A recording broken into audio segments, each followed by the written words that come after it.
हरे कृष्णा. तर श्रील प्रभुपादांचे उपदेशामृत यामध्ये आपलं स्वागत आहे. तर आजचा प्रश्न आहे, संशयी व्यक्तीचे, संशयी आत्म्याचे कल्याण होते का? उत्तर श्रील प्रभुपादांचे नाही. संशयी आत्मा ज्याच्या हृदयामध्ये शास्त्र किंवा भगवंतांप्रती संशय उत्पन्न होतो त्याचा विनाश होतो, म्हणजेच तो नक्कीच संसार दशेला प्राप्त होतो. साधू गुरूंच्या निकट न जाता केवळ अनुकरण इत्यादींच्या सहाय्याने अनुसरण पद्धतीचा त्याग करणे उचित नाही.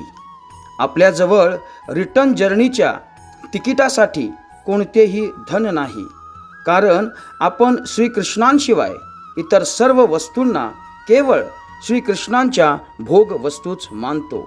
या विपरीत विचार करणाऱ्या लोकांच्या हृदयातच दुर्भाग्यवश संशयाची उत्पत्ती आणि प्रणिपात, परिप्रश्न व सेवेचा अभाव असतो. जय श्रील प्रभुपाद.